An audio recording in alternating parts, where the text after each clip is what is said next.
Boa noite, amada igreja, que a graça e a paz do nosso Senhor e Salvador Jesus Cristo lhes sejam multiplicadas. Espero que todos estejam bem de saúde, seus lares, e que nós possamos, mais uma vez, com a ajuda do nosso Santo Espírito, trazer aqui uma reflexão para a igreja, para o engrandecimento do nome do Senhor e para o nosso crescimento espiritual, o nosso conforto, que o Espírito Santo fale conforme a sua vontade. Então, nós estamos nesta noite trazendo uma reflexão conforme a orientação da área de edificação que está à frente este mês de abril, para nós podermos continuar a nossa caminhada aqui na Terra, mesmo que não em um grupo maior, mas em nossas casas. Que assim seja no nome do Senhor Jesus. Bem, esta noite eu gostaria de refletir a respeito das oportunidades que o nosso Senhor nos dá de nós restaurarmos vidas, ensinando sobre o amor de Deus. Então, seguindo a orientação do tema proposto para este mês. Como restaurar vidas em meio às adversidades? Às vezes, Deus nos coloca em meio às adversidades, nas mais severas provações, para que nós possamos engrandecer o seu nome. E às vezes é exatamente nesses momentos mais difíceis que Deus consegue, através dos seus servos, restaurar vidas.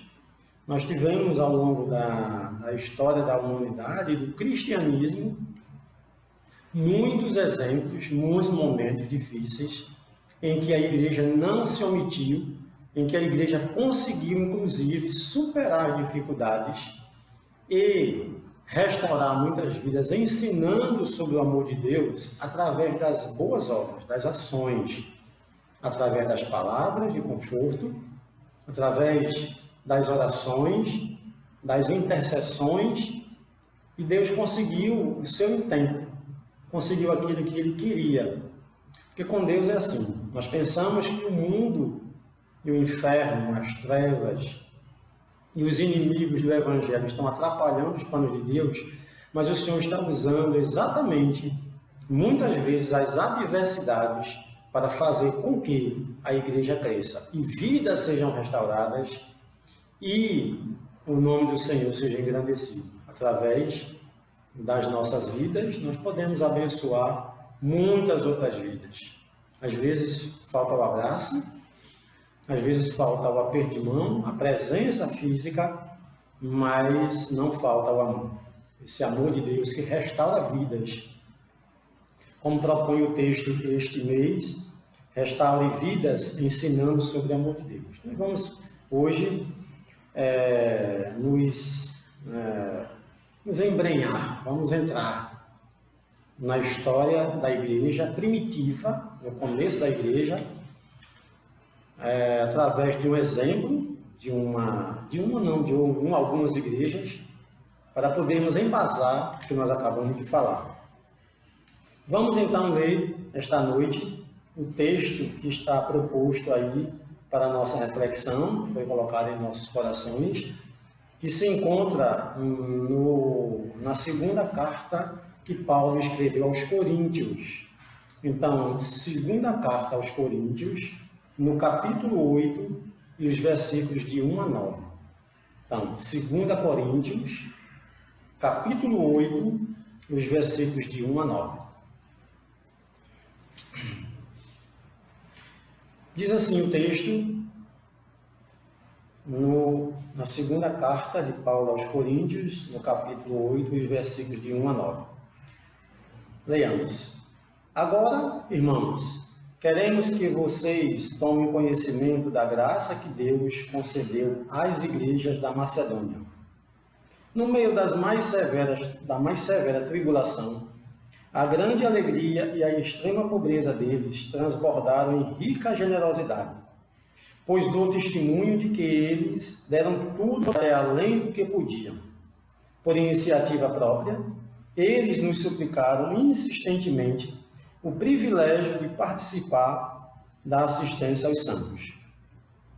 E não somente fizeram o que esperávamos, mas entregaram-se primeiramente a si mesmos, ao Senhor, e depois a nós, pela vontade de Deus. Assim, recomendamos a Tito que, assim como ele já havia começado, também completasse esse ato de graça da parte de vocês. Todavia, assim como vocês se destacam em tudo, na fé, na palavra, no conhecimento, na dedicação completa e no amor que vocês têm por nós, destaquem-se também neste privilégio de contribuir. Não lhes estou dando uma ordem, mas quero verificar a sinceridade do amor de vocês, comparando-o com a dedicação dos outros. Pois vocês conhecem a graça de nosso Senhor Jesus Cristo, que, sendo rico, se fez pobre por amor de vocês, para que por meio de sua pobreza vocês se tornassem ricos. Oremos. Senhor Deus, muito obrigado pelo privilégio de mais uma vez estarmos reunidos como igreja, mesmo distantes, mas com o coração ligado na Tua Palavra. Muito obrigado pelo privilégio de explanar a Tua Palavra, de ler a Tua Palavra. Pedimos que o Teu Santo Espírito, Deus, esteja conosco, nos ajudando nesta reflexão e na compreensão e prática daquilo que o Senhor quer de nós. Muito obrigado por tudo isso, em nome de Jesus Cristo, Teu Filho amado, nosso Senhor e Salvador, que vive e reina para todo sempre. Amém. Então, meus amados, nós lemos agora uma passagem, 9 versículos da segunda carta que Paulo escreveu aos Coríntios. E esse texto tem um contexto, senão não seria a palavra de Deus. O que acontece aqui nesse momento, nesses 9 versículos que nós lemos? Paulo está, nesse momento, exortando aos irmãos de Coríntios e testemunhando a respeito de outras igrejas. Como nós lemos aqui, Paulo está se referindo a uma igreja, ou pelo menos o que ele chama de igrejas da Macedônia, para testemunhar para aqueles irmãos de Corinto. Tá?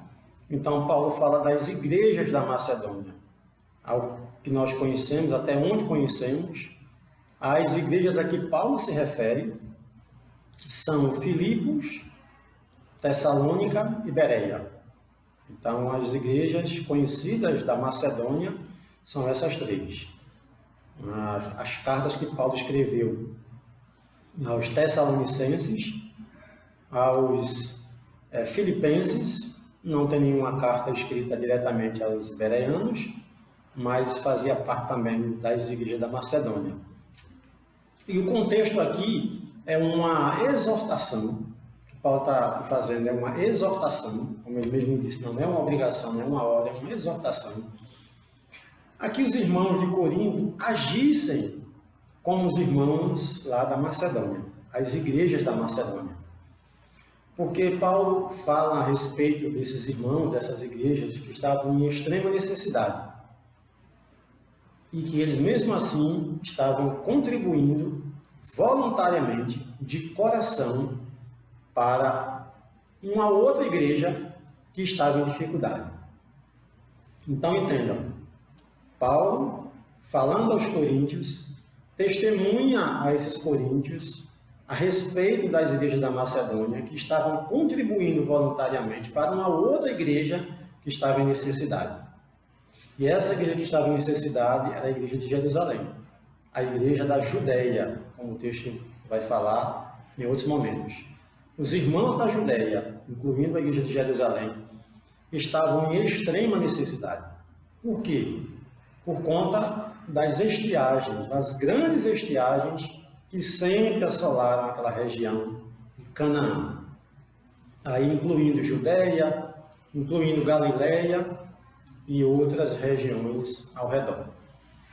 Os irmãos já leram, claro, e no Antigo Testamento, em muitos momentos, os patriarcas tiveram que deixar a região de Canaã e ir para outros lugares, como o Egito, em busca de socorro por conta das estiagens. Não é muito diferente do que acontece no nosso Nordeste. Não é difícil de entender o contexto daquela região, porque é muito parecida com a nossa, a região agrestina e sertaneja aqui do Nordeste, onde chove pouco e muitas vezes as estiagens duram anos. Então, aquelas igrejas ou aquela região estava passando por uma extrema necessidade, fome, devido à seca que castigava aquela região. Então, os irmãos de Jerusalém e também de outras igrejas ao redor estavam passando por extrema necessidade.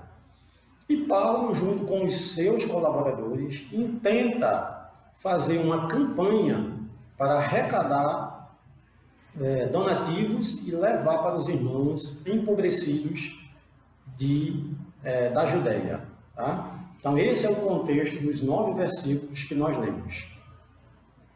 Incentivo à contribuição dos irmãos de Corinto, da igreja de Corinto, para ajudar os irmãos da Judéia.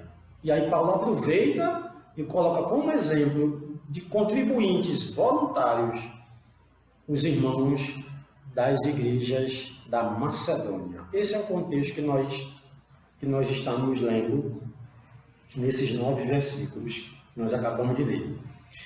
Eu gostaria de destacar aqui duas passagens nesses 9 versículos bem interessantes para nós fazermos uma ponte com o que nós estamos vivendo hoje. Então, em primeiro lugar, nós gostaríamos de destacar, logo no início desse texto que nós acabamos de ler, o versículo 2. O versículo 2 nos traz uma passagem intrigante, no mínimo intrigante. O versículo 2 vai dizer assim, que no meio da mais severa tribulação, a grande alegria e a extrema pobreza deles quem? Dos macedônios, transbordaram em rica generosidade. Continua no versículo 3, pois dou testemunho de que eles deram tudo quanto podiam, e até além do que podiam. Por iniciativa própria, eles nos suplicaram insistentemente o privilégio de participar da assistência aos santos.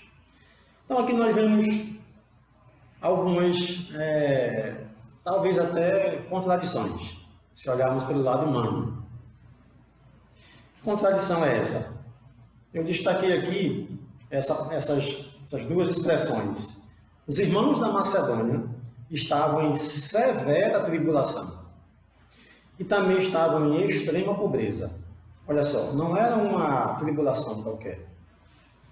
Não eram apenas pobres.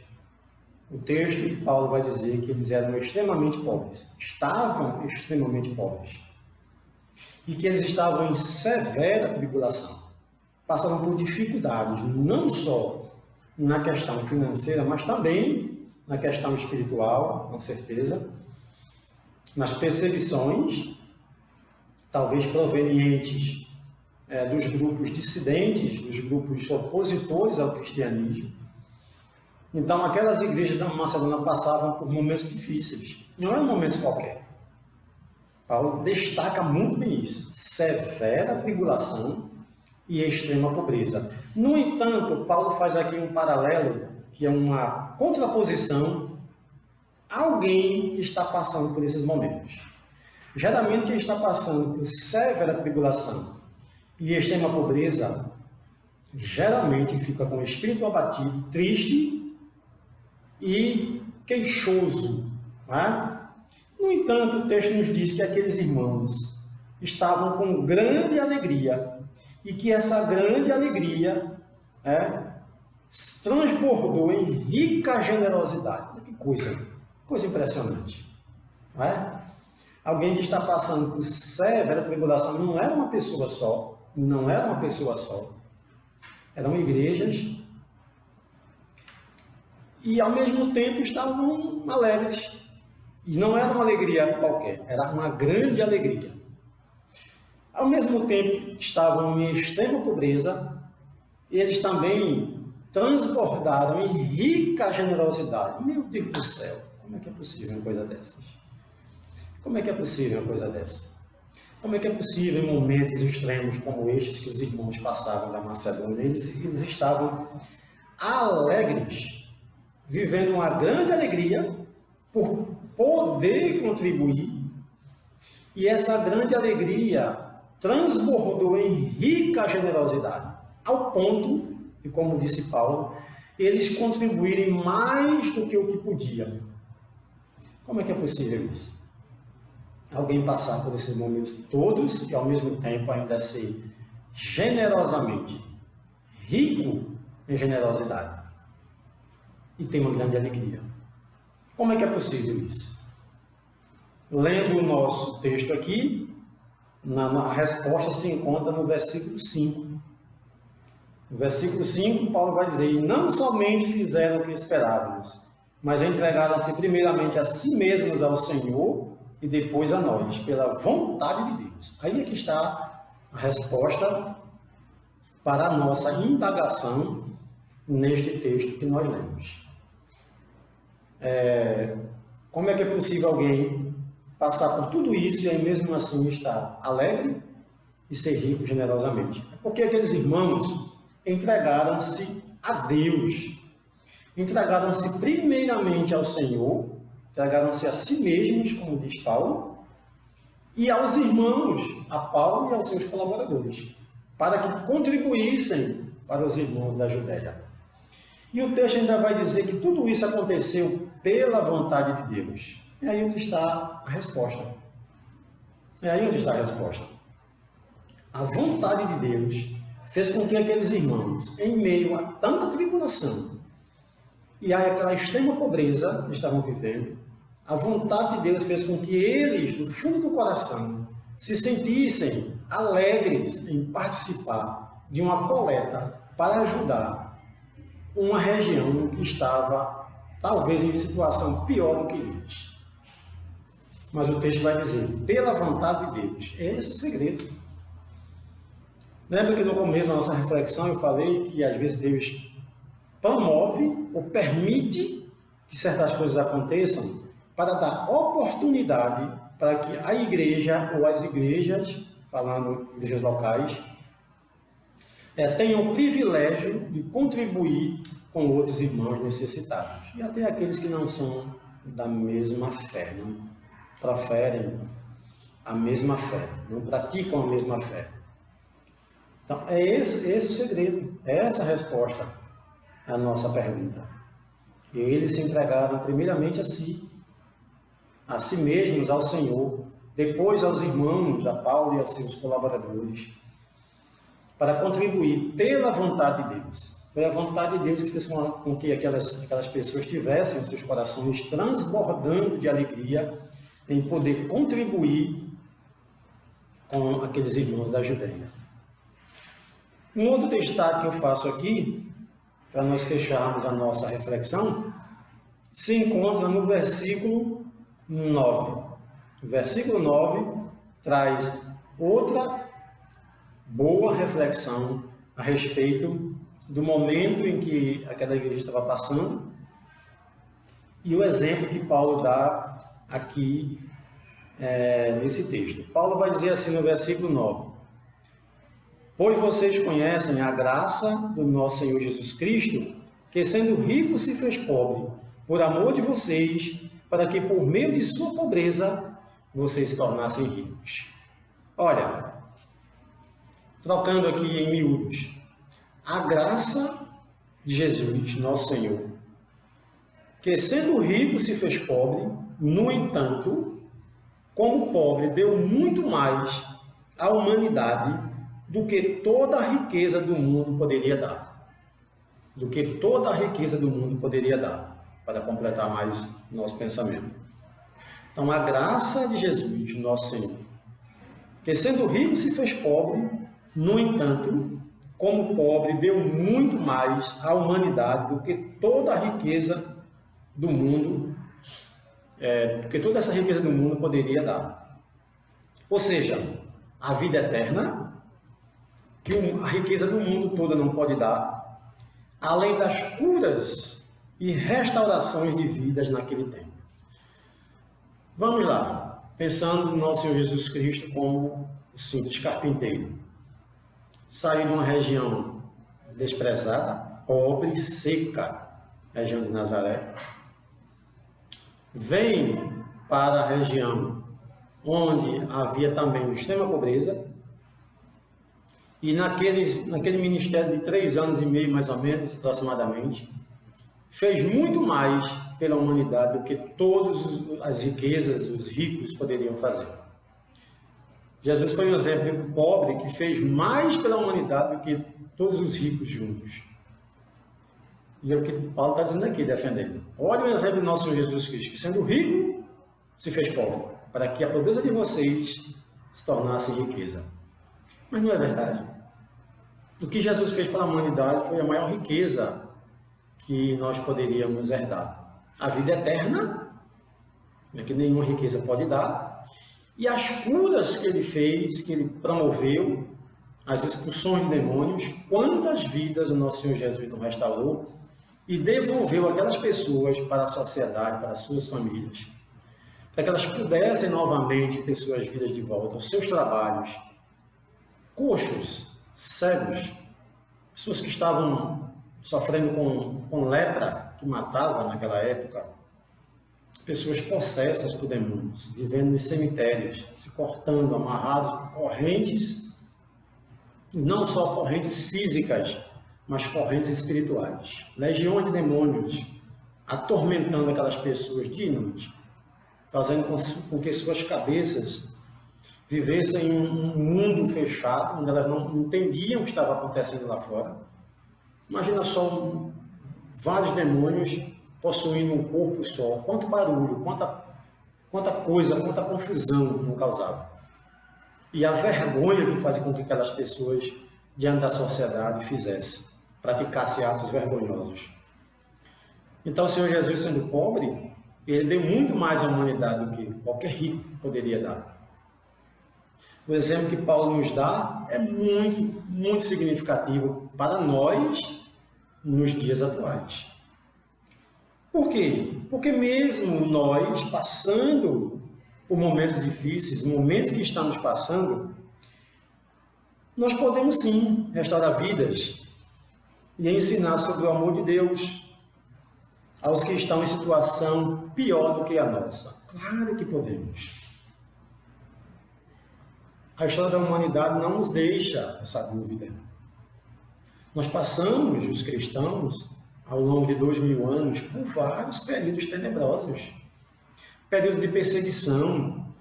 Hoje mesmo, em muitos lugares, tem irmãos que não podem abrir suas Bíblias e falar do amor de Deus livremente. Nós estamos privados de ir aos templos, mas nós temos essa maravilha que nos foi dada, chamada de mídias, redes sociais, internet, tecnologia. Deus permitiu que o ser humano chegasse a esse nível para que nós pudéssemos nos aproveitar disso, usufruir desse bem. E é isso que nós estamos fazendo. Então, em meio às dificuldades, em meio às tribulações que estamos passando, muitas igrejas nesse momento estão em extrema pobreza. Eram igrejas pequenas, em cidades do interior, cuja arrecadação dependia, a arrecadação da igreja dependia dos dízimos e ofertas de irmãos que trabalhavam no comércio ao redor. Às vezes igrejas com 30 membros, 40 membros. E esses irmãos perderam seus empregos. Eles estão privados das suas rendas. Mas é bem verdade que muitas delas talvez estejam fazendo muito mais do que muitas igrejas que estavam lotadas de pessoas que estavam indo ali só em busca de bens, em busca de rosa ungida, em busca do dia de queimar dinheiro na fogueira, para ter muito mais, no dia das indulgências, e que talvez, não estou julgando, mas talvez estejam recolhidos com aquilo que ganharam, com as suas correntes, com suas trocas. Não sei com que Deus eles fizeram isso, porque o nosso Deus não faz troca. Ele, quando dá, ele dá do jeito que ele quer. Ele enche as mãos nossas de bênçãos e não nos cobra nada. para que nós possamos contribuir. Mas talvez muitos irmãos, muitas igrejas e muitos interiores por aí, muitos interiores do nosso país, do mundo, estejam sendo ricamente abençoadas por um coração generoso, como Paulo testemunhou aos irmãos da Macedônia. Talvez muitos irmãos perderam seus empregos, estão hoje sobrevivendo, talvez até com auxílio que está sendo disponibilizado pelo governo federal. Estejam com o coração transbordando de alegria em poder ajudar alguém que não tem nada. Que vivia na rua, mas que sempre tinha alguém passando para lhe deixar uma moeda, um almoço, um lanche, e agora não tem. Porque em muitas ruas da cidade aqui do Recife, em muitos lugares aqui do Brasil e do mundo, estão abandonadas, não tem ninguém. Só os ratos nas ruas. E essas pessoas perderam aquilo que elas tinham, aquele pouco que elas tinham, aquelas esmolas, as pessoas que lançavam moedas durante o dia até que elas fizessem um lanche e fossem dormir com a barriga talvez cheia. Então tem muita gente aí com o coração transbordando de alegria nesses momentos. Deus não faz nada em vão. Nosso Deus não faz nada em vão. Tudo que Ele faz é meticulosamente planejado. Deus é meticuloso, Ele faz as coisas tudo planejado. Talvez seja o momento de nós provarmos que em meio à nossa necessidade, em meio à nossa extrema pobreza, talvez nosso coração transborde de alegria, pela alegria de poder contribuir com aqueles que não têm nada, de poder ajudar aqueles que nem pão têm para comer, que dirá um lar, que dirá uma casa para descansar as suas cabeças depois de um dia sem perspectiva, porque tem muita gente sem perspectiva. Talvez seja esse momento que Deus queira que nós paremos um pouco para ouvir o que está precisando ser ouvido. Talvez seja nesse momento que Deus esteja esperando de nós que nossos joelhos se dobrem mais para orar pela nossa nação, esquecendo a divisão política, esquecendo as divisões denominacionais, as diferenças. Talvez seja esse momento que Deus esteja nos dando. Talvez um dos últimos momentos, uma das últimas oportunidades que Deus está nos dando para nós contribuirmos generosamente, para que a nossa alegria em poder contribuir transborde em rica generosidade e nós possamos ajudar o nosso irmão, o que está sem esperança e distante muitas vezes de Deus. Que o Eterno nos capacite a demonstrar esse amor para com o necessitado. Seja necessitado de pão, de palavra, de oração, de atenção, seja do que for. Mas que nós nos coloquemos diante do Senhor. Nos coloquemos com aquilo que nós temos. Seja o ouvido para ouvir, a boca para falar, transmitir palavras de conforto, ou o pouco que nos sobrou para nós contribuirmos com aquele que nada tem, que não lhe sobrou nada. Amados, nós não sabemos quando isso vai passar. Não sabemos se isso vai melhorar. Nós não sabemos o que vai acontecer daqui para frente. Nós sabemos o que a Escritura nos diz. A Escritura nos diz coisas que muitas pessoas não suportam nem ouvir falar. Mesmo cristãos, muitas vezes não suportam ouvir. Não sei se esse é o momento de Deus fazer o que Ele se propôs a fazer, o que Ele revelou ao seu servo João lá no Apocalipse. E em outras passagens, com tantos profetas que falaram. Não sei. Conjecturar nesse momento pode fazer com que nós amanhã sejamos envergonhados, porque Ele adiantava os planos de Deus, porque Ele vai fazer as coisas no momento certo. Mas eu digo a vocês, com sinceridade e com certeza, é uma rica oportunidade que Deus está nos dando neste momento de agirmos como agiram as igrejas da Macedônia. Os irmãos, na sua extrema pobreza e na sua mais severa tribulação, eles se encheram de alegria e transbordaram em rica generosidade. Por que não nós fazemos a mesma coisa nesse momento? Momento para que nós pensemos que talvez seja a última oportunidade que Deus está nos dando. Não sabemos quanto tempo Ele vai deixar que isso aconteça. As projeções são muitas. Todos os dias surge uma projeção diferente a respeito do que vai acontecer. Mas nós devemos estar com os nossos olhos atentos ao Senhor, os nossos ouvidos atentos para ouvir a sua palavra e o coração pronto a fazer aquilo que Ele quer de nós. Que seja assim, que o Senhor nos ajude a nós transbordarmos de alegria em meio à tribulação, em meio à pobreza que assola muitas igrejas, muitos lugares, muitas cidades. Muitos lugares estão realmente extremamente pobres e vão ficar mais ainda por conta dessa pandemia que assolou o mundo. Que o Senhor nos ajude, nos enche o coração de alegria para nós ajudarmos os que estão necessitados de pão, de atenção, às vezes apenas de uma ligação, de uma mensagem. Que seja assim, que nós não percamos essa alegria de contribuirmos. Que o Eterno nos ajude a vivermos segundo a sua gloriosa vontade. Vamos orar? Em nome do Senhor Jesus Cristo. Pai, obrigado por mais uma vez o Senhor nos dá o privilégio de meditarmos na Tua Palavra, de falarmos o que a Tua Palavra quer nos dizer. Nos ajuda a sermos ricos em generosidade, a termos alegria no coração em contribuir com os necessitados, a não nos negarmos nesse momento em ajudarmos o necessitado. Que o Senhor nos capacite, meu Deus amado, a vivermos conforme a Tua vontade e a praticarmos aquilo que o Senhor quer que nós pratiquemos, mesmo em meio às necessidades. Nos ajuda a passar por esse momento e enfrentarmos momentos talvez piores que virão, mas que o Senhor estará conosco e nos dará força.